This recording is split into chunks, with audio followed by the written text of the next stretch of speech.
everyone. We are still clearing up in here. You can see the damage that the tree did. It just ripped it right from the foundations. We finally got the go-ahead to start clearing up, so this will be demolished. I think the poor loss adjuster was really glad to get away from here because I kept crying. I just couldn't help it. I was, you know, I've been so upset about it.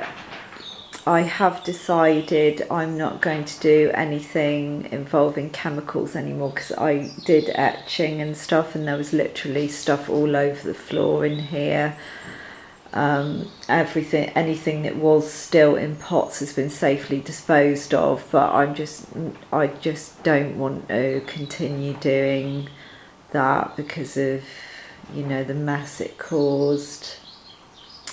I know that I'm going to get a new studio, but I just don't feel excited about it.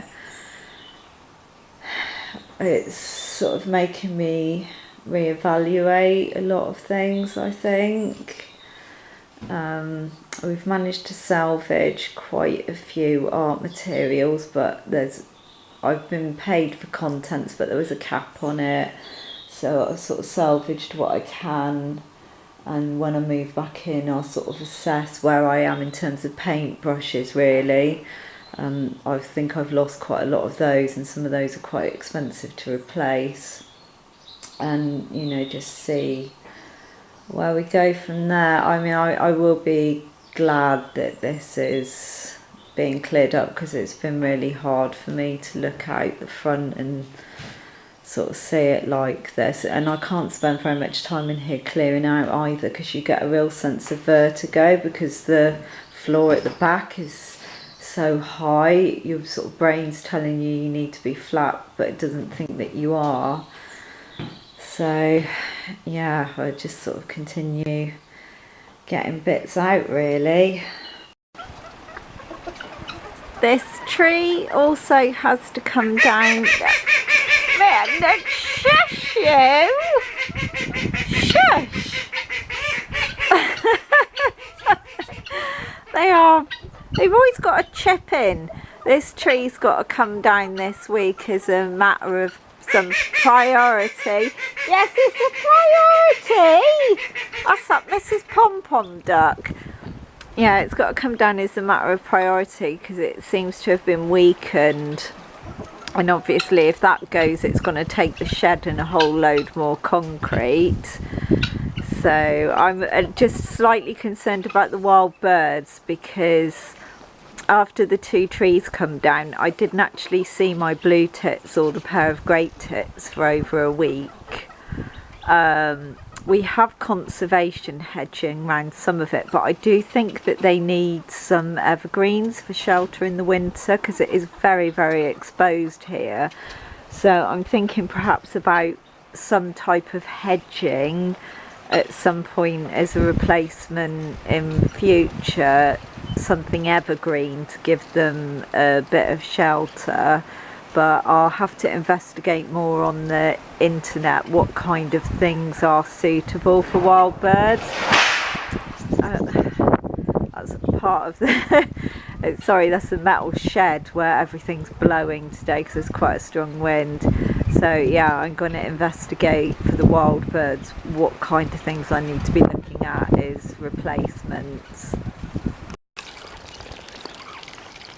It's you lot being noisy, aren't you? You are being noisy.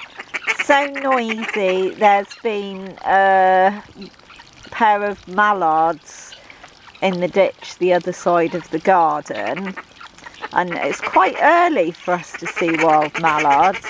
So I don't know whether this means we're going to be in for an early spring because I've also heard the skylarks singing as well. So I don't know, maybe they know something we don't.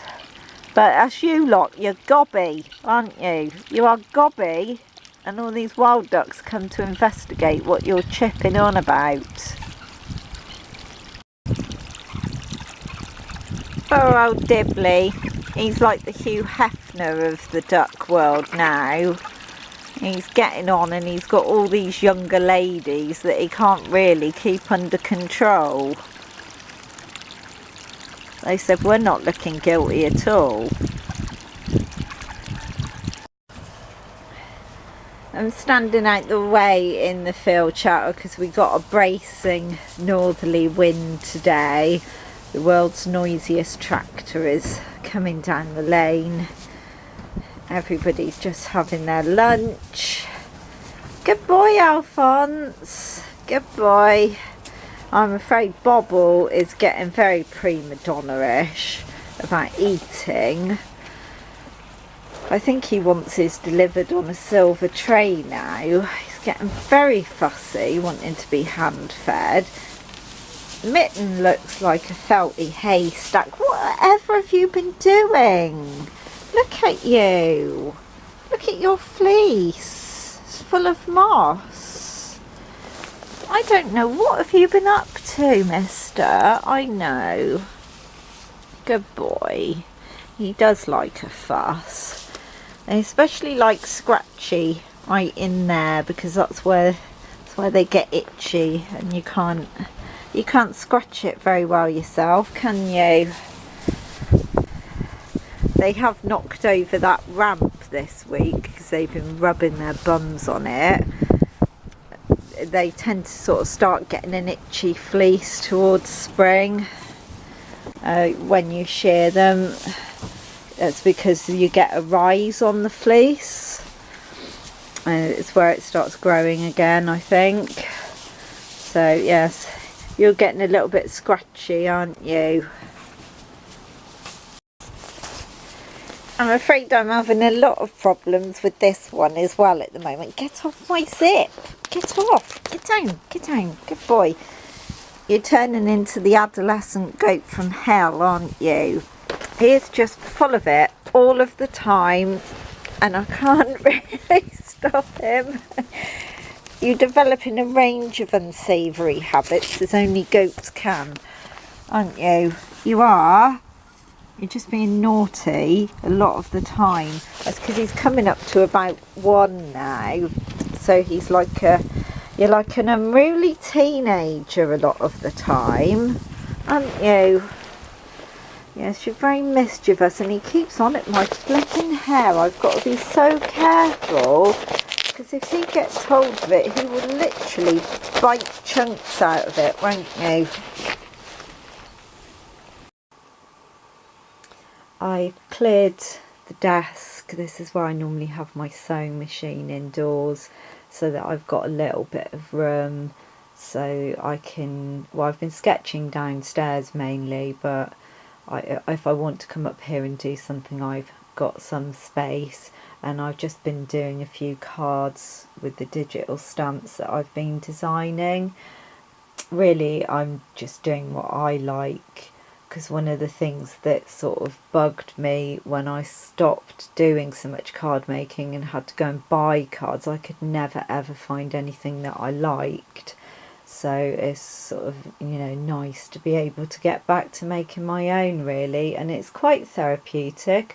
I actually think that die cutting should be prescribed on the NHS because there's something really soothing about twiddling about making paper flowers and bits like that. So yeah, I've had a bit of an escape of an evening just coming up here for an hour and just doing a little bit and just sort of take myself out of it for a little while. I've got myself a coffee and a nice homemade chocolate muffin. People keep telling me how well I'm doing and how well I'm coping with everything, especially considering I didn't have the best time last year. But let's just say consumption of chocolate and homemade wine has increased over the last 2 weeks, but I'm hoping that won't be a permanent change. Hopefully as stuff starts to get back to normal, I can wean myself off of the 1 kilo Galaxy bars. I think their shares will probably drop, but it would be better for my waistline, otherwise Bobble and I will be on the treadmill. But thank you very much for watching, and I will catch you next time.